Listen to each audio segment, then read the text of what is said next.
isang mapagkatiwala ang lingkod sa tapat sa kanyang mga salita at kilos. Hindi siya nagtatago ang mga bagay na dapat niyang sabihin o gawin.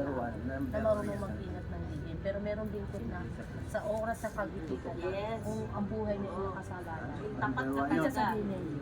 Dalawang ibig sabihin niya ito, dalawang pagkakataon. Pwede nga sabihin. Yes.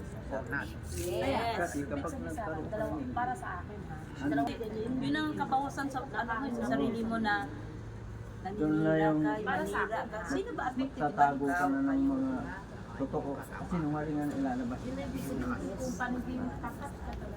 Dagdagan niya. Sa tayo ko. Dagdagan.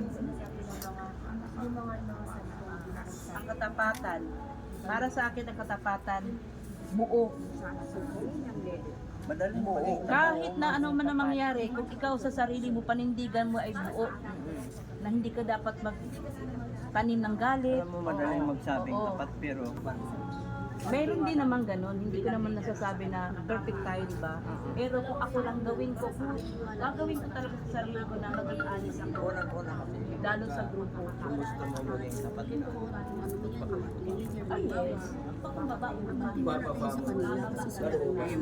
Kasi kapag may halo ka naman na sabi mo naman Kasi natin na magkaroon tayo ng tiwala sa kakayanin ko. Wala naman tiwala. Binuhog na tayo ni Lord. Kumbaga, tinawag mo na tayo. So, panahigay na natin talaga tayo sa atin. Kaya tayo may kakamot. Yes. Abi, wala talaga. Napakahalaga doon ginagawa. Kung kayo may tiwala, ano ba? May tiwala kayo sa akin. Ako may tiwala ko sa iyo. Ito rin din. Ang gusto niyo. Kung kaya sa paliwasan sa iyo. Ako, doon ka makikilala kung sino.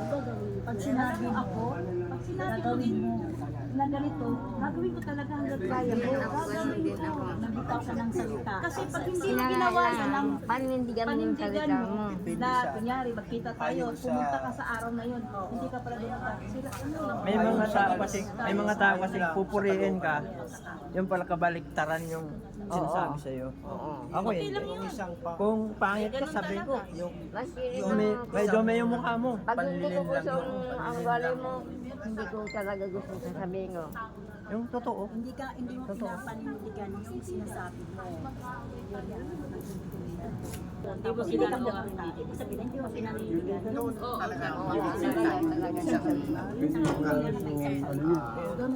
Katapatan. Kasi yun ang mahalaga eh, yung Kaya Ano, kita yung Ano yung sinabi mo, panindigan mo. pagkapit. Yun ang dapat. Madaling. Kaso, pero meron pa rin ganitong tao na talagang kahit anong gawin sa'yo, hindi mo ibubunyan. Yun yung sa sinasabi ng pag-titiwala, pag-iingat. Ayun na nga ako. Sa akin pinaka hanggat maano na yung may lilihim niya. Ililihim niya. Pwede naman siya kumanta, pero hindi lahat ito. Ikaw, kung saan na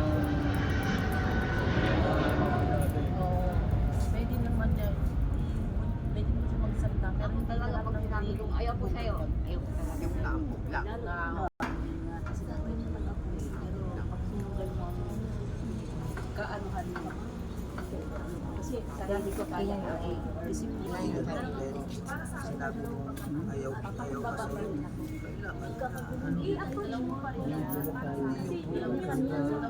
huwag dapat yung gano'n nakakabuti sa'yo. Kaisa tayo. Hindi ko gagampanan ko dito. Ako talaga italagaan niyo. Gagampanan ko. Yes, amen. at magkalabot dito sa mga leader natin, Amen. sa pinaka-leader natin. Inapo natin, panahon na ito. Binigyan na tayo ng pagkakataon. Kailangan hawakan yung pagiging rason niya sa Isang sinatag mo. Ako pa.